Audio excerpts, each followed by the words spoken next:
Hi, Tanna Marshall here with your Feel Good Friday message. And today is part one of two messages that I want to share with you that are kind of on the same topic. I want to talk to you about anger and how anger drains your energy. And then I also want to talk to you about confrontation with love. Because a lot of times when we're angry, we need to have a talk with somebody, and we may not want to. But today we're just going to focus on anger. And I'm going to share with you an experience that made me so angry. And it may sound silly to you, but I was so upset. I'm still upset. still working on it, trying to dissipate that anger. Okay, so here's what happened. I have this amazing, beautiful hibiscus bush right outside my back door. And it's usually got some blossoms on it. It's hot pink, it's gorgeous. It reminds me of Hawaii. But with all of the rain that we've had this past winter, it just exploded with dozens of beautiful blossoms. And I can't tell you how many times a day I looked at that bush and thought, oh my God, you're so beautiful. I so love you. Thank you for giving me so much joy every day. Just looking out the window made me so happy. And I just would talk to it. Oh my God, you're so beautiful. And thank you for all the beauty that you're bringing me and all the joy that you're bringing me every day. And there was one week when I thought, okay, well, my gardener's here. I'm like, I got to make sure he doesn't touch it. And I kept looking out to make sure that he wasn't touching it, and he didn't touch it.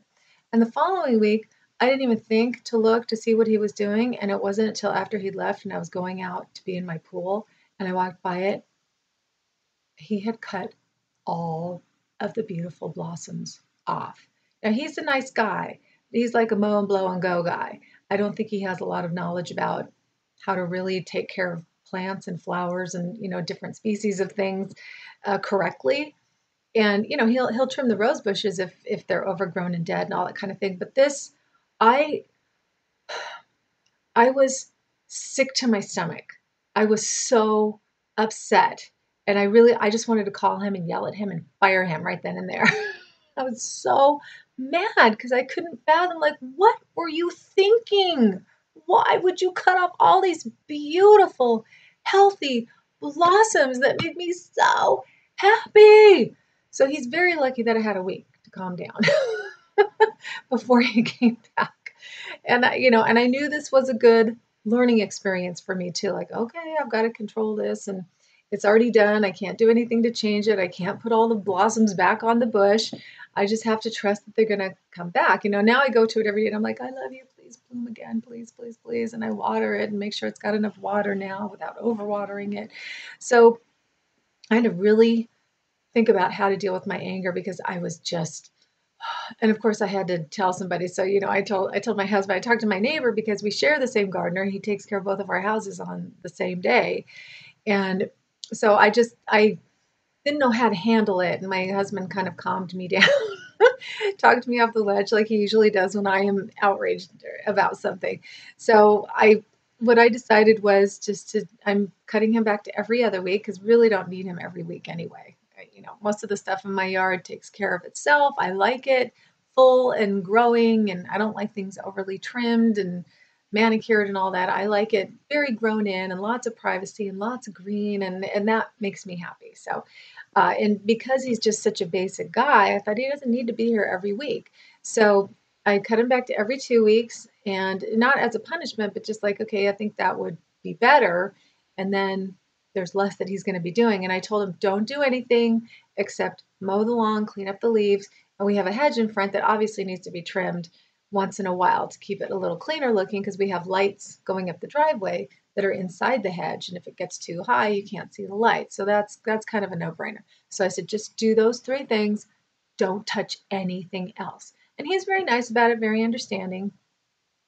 But still, when I look at that bush, my heart breaks. Seriously, my heart hurts and my stomach gets upset. And I feel steam coming out of my ears and out of the top of my head. Like, oh, why did he do that?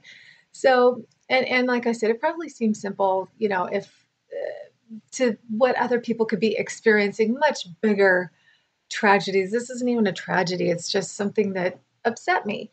But we all have that. We all have these little things that upset us here and there. And that's why I wanted to talk to you about this topic today of anger. Now, please, if something has made you angry or someone has made you angry, please take a moment to step back and breathe and get quiet and decide how you want to respond to this. If you want to respond to this, is there going to be any kind of positive result that will make you happy, that will satisfy you, that will make you feel better if you confront a person or a situation? Because if not, if it's just going to create more anger and chaos and negative emotion, then just leave it until you feel better or until you decide on a better way to handle it that feels better to you. And like I said, I would not have been good at this if he was going to be back the next day. So, fortunately, I had a whole week to calm down, to, vent to my husband, and he continued to calm me down and just realize, okay, it will grow back. I hope it grows back as beautiful and abundant as it was before, because I'd never seen it like that before. And I wish I'd taken a picture of it. So that's another point. When you see something amazing or beautiful, document it so you can continue looking at it and appreciate it, because you don't know when it might be gone for one reason or another. So if I had a picture, I would be showing you. I was thinking about doing this message out in front of the bush just to have it behind me, but my gardener is going to be showing up any minute and it's a state of the difference. So obviously I don't want to be outside when he shows up, because then there'll be noise and blowers and mowers and all that kind of thing. And then I might be like, here he is. He's the nicest guy. He really is the nicest guy. But oh my God, I'm so mad. Ugh. So if you're mad, it's okay. And please get that up and out of your body. You can beat on pillows, beat on what I like to do is I like to kneel on the side of my bed and just beat on my mattress or on a couch. It just helps if you have something big to beat on and get that frustration and that anger out of your body, because if you allow it to sit in there and you stew in it and you keep going over and over in your mind, it's going to create a problem in your body, and you don't want that. Resentment and anger can turn into different diseases. So please get it up and out, breathe it out, tap it out. If you don't know how to tap, jump over to the tapping solution and you can learn, because it's a really valuable tool in situations like this when you are really, really upset for whatever reason. It's just that we don't always remember. I don't always remember to utilize those tools, to breathe, to tap. I'm just like, oh, just so mad. Oh, God. And I'm actually surprised at myself that I'm still working on it. I'm still so mad when I look at my beautiful bush. Okay.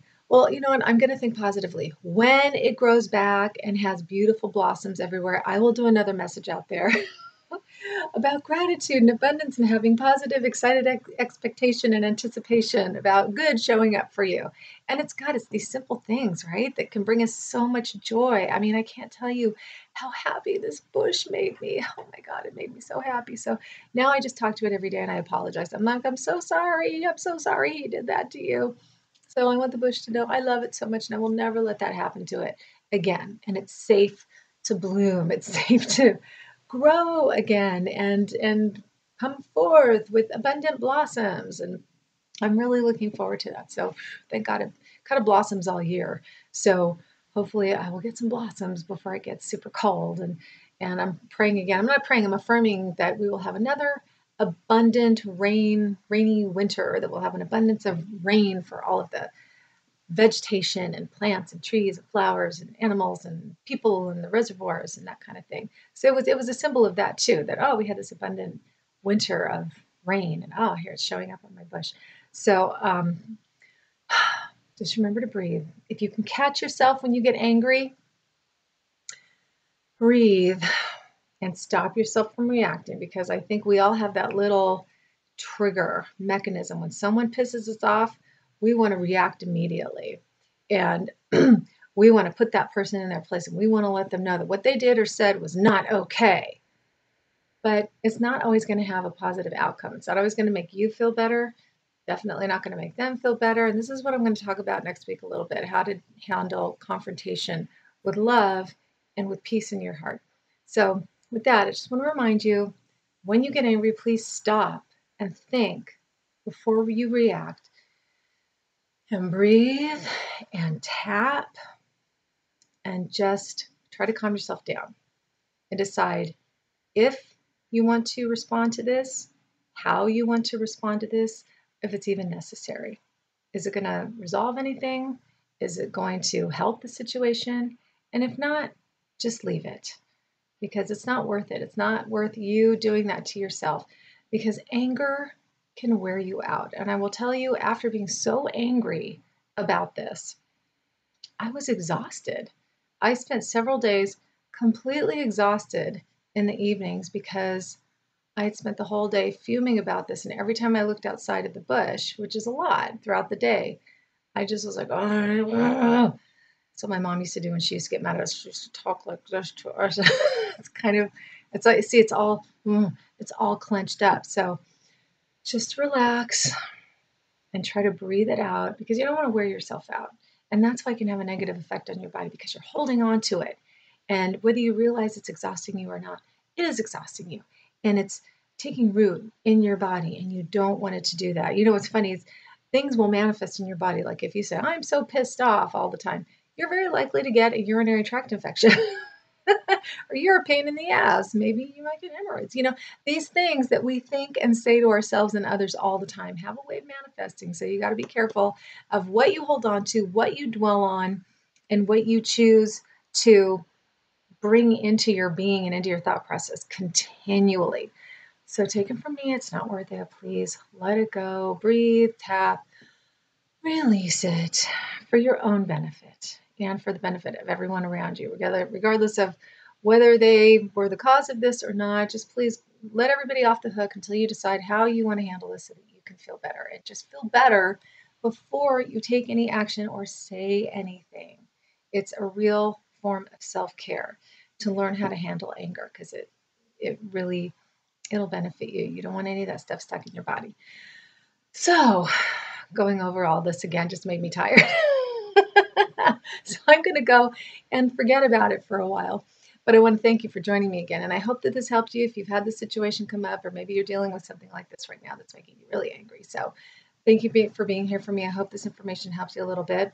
And I wanted to remind you, if you haven't already, remember to subscribe to the channel, leave your comments below, and thank you for joining me every Friday here, because I'm trying to bring you good stuff every week to help you handle your life better and give you tools to create your dreams, whether it's just calming yourself down or whether it's proactive. So we'll get on to more proactive stuff later, but this is a really valuable topic. So if you would like these videos delivered straight to your inbox every Friday, jump over to my website, tannamarshall.com, join the mailing list.